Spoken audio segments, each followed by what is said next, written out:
Ya.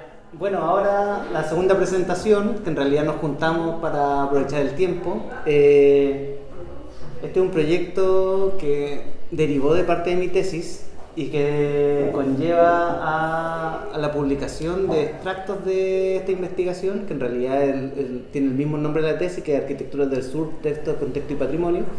Pero técnicamente lo que habla esta publicación un poco es de la génesis mental o cosas que yo me empecé a dar cuenta que en realidad eran más valiosas que el discurso como tal.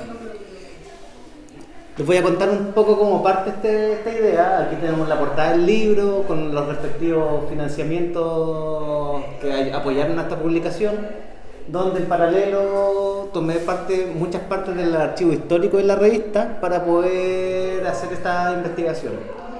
Esta idea en lo personal nace porque entendía de que había una visión de patrimonio en Chile que estaba vinculado visualmente a la noción colonial, y a la noción un poco de paisaje, pero quedaba totalmente afuera de esa visión lo que podía estar vinculado a algo más contemporáneo, como el uso doméstico de algo, en este caso los platos Willow, que en lo personal es algo que es tan masivo que no necesariamente ha tenido la puesta en valor necesaria, pero conlleva a que como un objeto que no tiene un valor patrimonial, que solamente fue un diseño, parte del diseño industrial, que por azares del destino llegó a todas partes de Chile, podría generar un discurso, una visión emotiva, generar una noción patrimonial.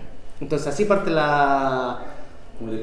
como detonante la investigación. Entonces me empecé a cuestionar de cuáles eran las primeras visiones de patrimonio que empezaron a ser propuestas en Chile, y encontré varios manuscritos. El primero que encontré fue de 1934, que es el cuadernillo a la izquierda, que es el de Eugenio, no me acuerdo ahora el apellido, que hablan un poco de los cuadernillos de patrimonio desde el Ministerio del Patrimonio, donde abordan una noción patrimonial desde la visión colonial y la casa chilena colonial. En paralelo después está la revista CA, la número 29, que habla de las casas patio, vinculada también necesariamente a la casa colonial, revista AUCA, y después ya está todas las investigaciones previas que son de el cura Guarda y... se me olvidó el nombre del último, pero quizás Andrés tú te acordáis, el que tiene el archivo en la Chile. Ya, bueno, y dentro de eso yo siempre me ha interesado mucho trabajar con los medios impresos en físico. Dentro de, como tuve esa malformación de ser arquitecto, y encontrar lo que estaba más cercano a mi vínculo de estudiante o un profesional y después nuevamente estudiante, estaba la revista Arquitecturas del Sur, que era una revista que a mi parecer tenía una noción que abordaba en primera etapa una noción como un patrimonio muy naif, como uno podría decir, o una versión ingenua de qué podría ser patrimonio. Pero en realidad cuando empecé a analizar las revistas desde 1883 al 2005, que en realidad esto es un número muy tajante que me puse automáticamente, que fue solamente cuando el cambio de comité editorial, que en realidad fue el pie para cambiarlo nomás, no hay ninguna otra razón.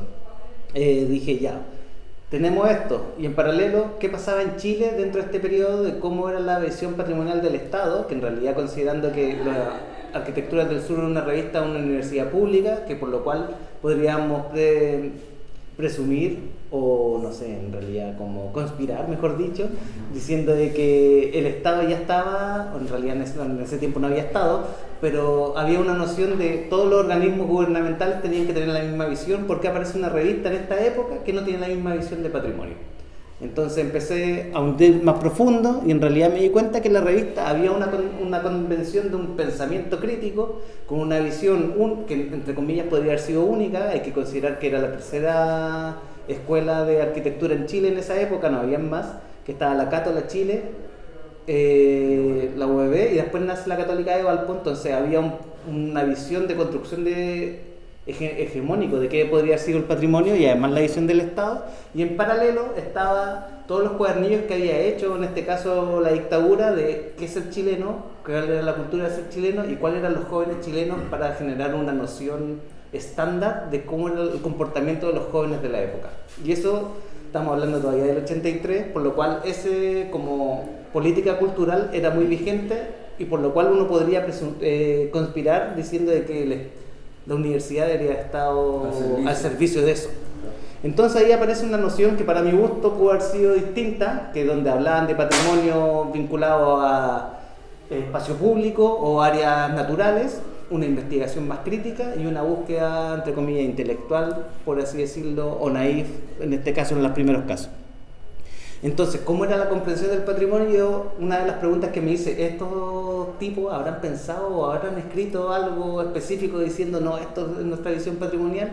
Y lo encontré en la revista número 3, en la primera editorial que publican, donde dicen que el objetivo principal de la revista consiste en rescatar, consolidar y ampliar nuestra arquitectura urbana, reafirmar nuestros patrimonios. Y ahí, cuando habla de eso, específicamente en el 84, yo dije, ya, aquí estos tipos se casaron, porque para mi gusto hubiera sido mucho más de guerrilla, por decir un patrimonio de guerrilla, si no le hubieran puesto patrimonio y hubieran hecho ese trabajo diciendo, bueno, lo vamos a rescatar en forma paralela. Pero al momento de que estos tipos dicen de que quieren rescatar sus patrimonios, ya conlleva un choque discursivo, por lo cual había que ver cuál era el contexto de formación de ese discurso, o eso es parte todo de la búsqueda. Entonces, ¿cuál era la definición del concepto patrimonial de la revista inicialmente extraído de esa editorial publicada, o ese patrón discursivo que dicen, que es arquitectura y urbanismo? Estaban esas dos líneas en paralelo que supuestamente eran las que rectaban o informaban todo lo que era la visión de patrimonio que ellos tenían, pero específicamente había un pie forzado que era de Talca hacia el sur. Ese era el pie forzado. No sé si lo respetaron tanto, pero como intención estaba. Entonces, al momento en que uno empieza a hacer el barrido fotográfico de los archivos, uno se empieza a encontrar como las primeras fotografías de hechas o que estaban acá en Concepción y publicadas de Chiloé, de los Palafitos, que fueron de 1800, nada que ver, de 1984. Estaba la iglesia, va que sea las estaciones de ferrocarriles de la Araucanía, de todo ese sector específico, y después empiezan a hablar un poco de la parte colonial de la iglesia. Entonces, si bien estamos hablando de ejemplos que eran casos que no están considerados dentro de esa visión patrimonial colonial, y en paralelo estaban publicando sobre las iglesias de Chiloé o la iglesia o el templo de San Francisco, que eran conceptos que ya estaban relativamente abordados de una visión patrimonial dentro de la visión de la colonia.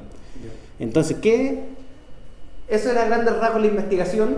Entonces ahí le dice cómo hacer este texto, hacer algo que fuera un libro que en realidad no abordara la investigación como tal, sino que fuera un trabajo paralelo, que en realidad que a mí me interesara más era de cómo era esa búsqueda discursiva, que en realidad era hablar un poco más del contexto, que era el resultado del libro.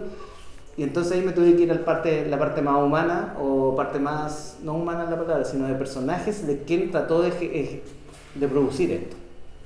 Dentro de eso, me di cuenta de que en realidad esa narración discursiva de que abordaban de patrimonio o que abordaban de la revista específicamente, hablando de una condición espacial, una condición constructiva, urbana y social.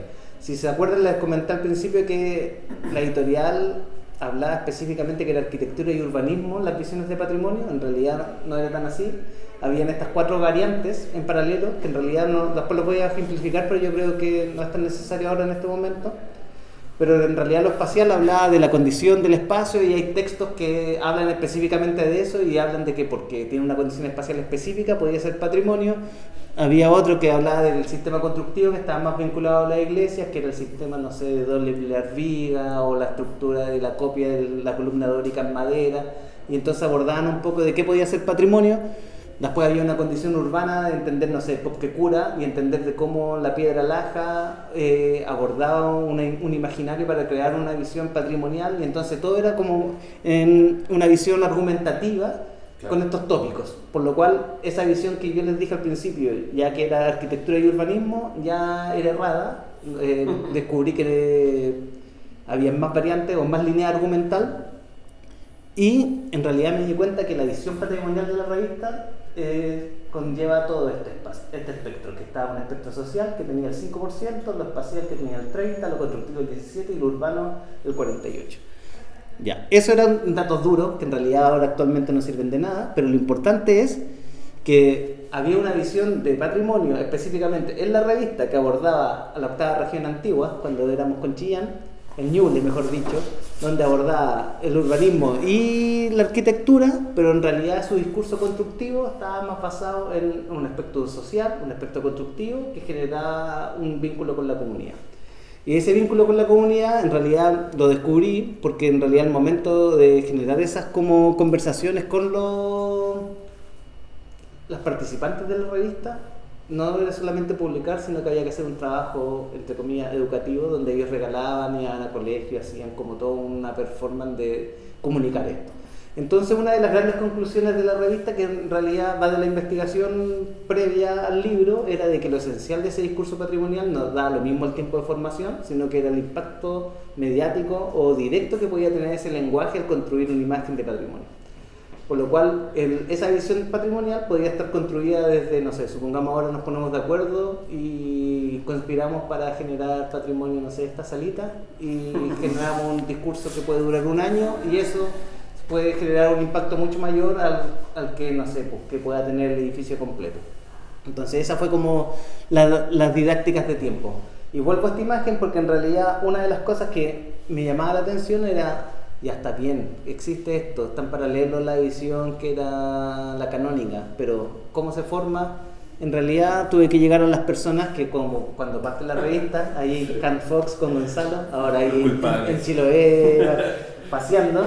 Claro. Pero paralelamente Tito Burdile entra 2-3 años después de formación de la revista, no es del núcleo inicial, pero técnicamente es parte del primer equipo editorial, y aquí falta la Loli, pero la Loli nunca quiso ser como reconocida, siempre quiso ser parte de la sombra, según lo que cuentan, esta visión de macho, pero quizás no lo sé.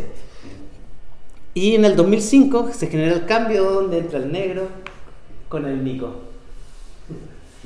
Entonces, en ese momento de cambio, si bien les comentaba que la investigación era hasta el 2005, este libro en realidad para mí no me interesaba solamente ser parte de esta parte de ese periodo de investigación, me interesaba más buscar la enjundia o la grasita que existía en todo ese contexto, y en realidad tomo parte del 2005 hasta que los chiquillos dejan la revista en el 2018, y en realidad cosas que me empecé a dar cuenta fue que ellos empezaron a publicar quizás no de forma directa, siguiendo la misma línea, sino que ellos plantean de que querían hacer su propia línea, pero parecería que publicaban cosas similares. Entonces ahí ponen en valor los paraderos rurales, ponen en valor las carreteras, o bueno, tú estás ahí en este periodo, cuando hacen la visita al sur, recorriendo los caminos rurales, entonces todas esas búsquedas de animitas, de cementerio de mascotas, de portones de constructivos de la cerca del campo no sé cuánto, conllevaban a que, si bien no tenían un valor significativo dentro de una revista que estaba vinculada a arquitectura, podía generar una visión mucho más potente en cómo entender esa lógica constructiva del patrimonio. Y si lo recordamos, en el primer equipo editorial hablaban de condiciones urbanas que no eran necesariamente patrimonio. Aquí pareciera que se genera nuevamente el mismo como puntapié o la misma búsqueda, pero quizás de una manera mucho más contemporánea, que ya conlleva la imagen fotográfica perfecta o mejor tomada, a color, con una serie, con una línea curatorial mucho más clara, mientras que la otra son dos periodos distintos de uso de la tecnología, pero pareciera que en el fondo ese discurso pareciera que apunta a algo similar. Entonces, para entender eso me junté con todos.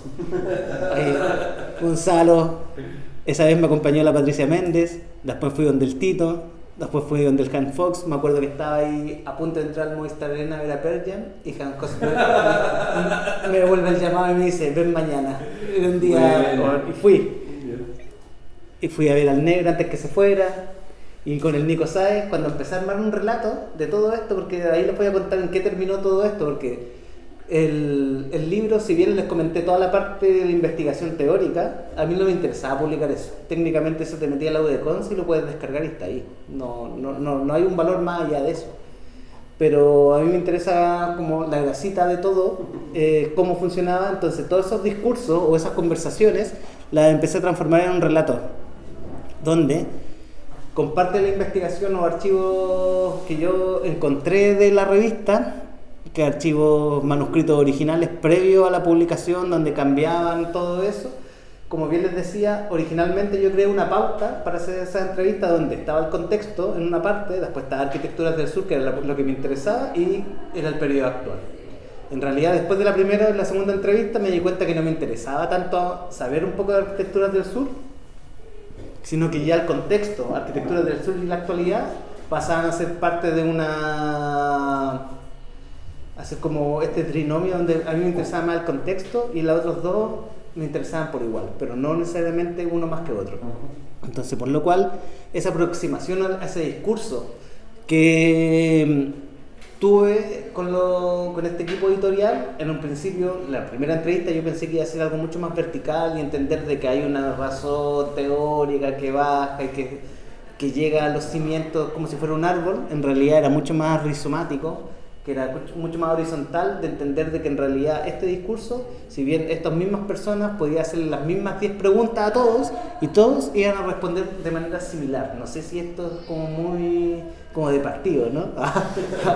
Pero conlleva que a lo mejor hay algo detrás que puede ser o no ser.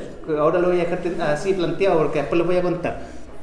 Entonces, una de las cosas que llegué fue la solución fue hacer un relato coral con todas las entrevistas. Entonces, donde todas estas entrevistas fueron de forma individual con cada uno de ellos, pero generó un relato donde cada uno de ellos va contando parte de la historia y van hablando entre ellos. Por ejemplo, les leo una parte. Aquí dice Gonzalo Cerda parte diciendo cuando se terminó el convenio con la... Estoy muy lejos. Sí, mis lentes no quedan arriba. Dice, cuando se terminó el convenio teníamos estantes llenos de artículos y carpetas con fotos impresas en formato 12x18. En un momento dijimos, no podemos dejar esto que termine en nada. Entonces apareció la idea de formar una revista con Hans. Y después Hans dice, bueno, y junto a Gonzalo estábamos de acuerdo en pensar que teníamos la ciudad de Concepción. El centro que había que transformar estas torres y hablar de qué es lo que piensa, hay una alternativa. Después Hernán Nascuy habla, así tuvo la gracia, así tuvo su inicio. Yo creo que fue esa mirada territorial que ellos llevaron y enfocaron en el sur de Chile. Después Roberto Burdil y así. Entonces, esa narrativa discursiva que habla cada una de las entrevistas se hila entre ellos y van generando un relato de contexto de cómo se genera la idea que uno podría decir que es ese discurso patrimonial, o que yo identifico como un discurso patrimonial. Entonces, la revista Arquitecturas del Sur, a grandes rasgos, o este libro específicamente, aborda, si bien patrimonio decimonónico, aborda también edificios contemporáneos, arquitectura moderna, la CEPAL, Emilio Duargo y Colea, pero también aborda campamentos, aborda también construcciones de espontánea o vernáculo, por así decirlo, que igual la palabra vernáculo no me gusta mucho porque en realidad un arquitecto dijo que no era vernáculo, que era vernáculo porque no era arquitectura, pero era la visión de entender esa otra arquitectura. Entonces el libro aborda específicamente de cómo se genera ese contexto, esa grasa que existe, que es lo que a mí me interesa, que es lo que le da sabor un poco a la revista, y cosas que, como bien les decía, si bien esto podía haber sido cíclico, o donde yo creía que iba a ser lineal, me di cuenta que en realidad el equipo habló de que la revista no hubiera sido nada si ellos no hubieran sido amigos. Entonces, el Hans partió diciendo que él era muy amigo de Gonzalo después dijo, yo soy muy amigo de Hans, y después yo invité a mi amigo Roberto Burdile, y ahí se acopló el discurso. Después el negro con era el amigo de primero, entonces por lo cual la lógica constructiva de ese discurso, si bien son temáticas de gustos personales, ese vínculo con una persona que crea una revista, que igual lo complejo era de generar ese discurso en una institución del Estado, generar una cara de la visión publicada del Estado dentro de una universidad estatal en región de un grupo de amigos nomás. Técnicamente el club, como ya hagámoslo y listo, no va a pasar nada. Y bueno, el libro un poco habla de eso, de esta relación de amistad entre ellos. Igual lo conversábamos justo con el Pato antes de hacer esta conversación, este relato de que en realidad el libro termina en el momento en que el Hernán y el Nico se van de la revista y es súper pesimista el momento. O sea, todos sabemos, los que estábamos ahí cercanos, cómo se fueron ellos. Pues. Fue como un momento de indexación, perdimos el alma. Y bueno, hay que hacer una nota al pie que en realidad la revista siguió, porque en realidad es tan pesimista el momento final del libro, como que uno dice, no, esto murió. Pero la revista siguió publicándose. Pero hay cosas que hay que ir puliendo, pero en realidad ese relato, que puede ser cronológico, aborda también un periodo mental o social que uno podría reconocer en el fondo de este relato coral.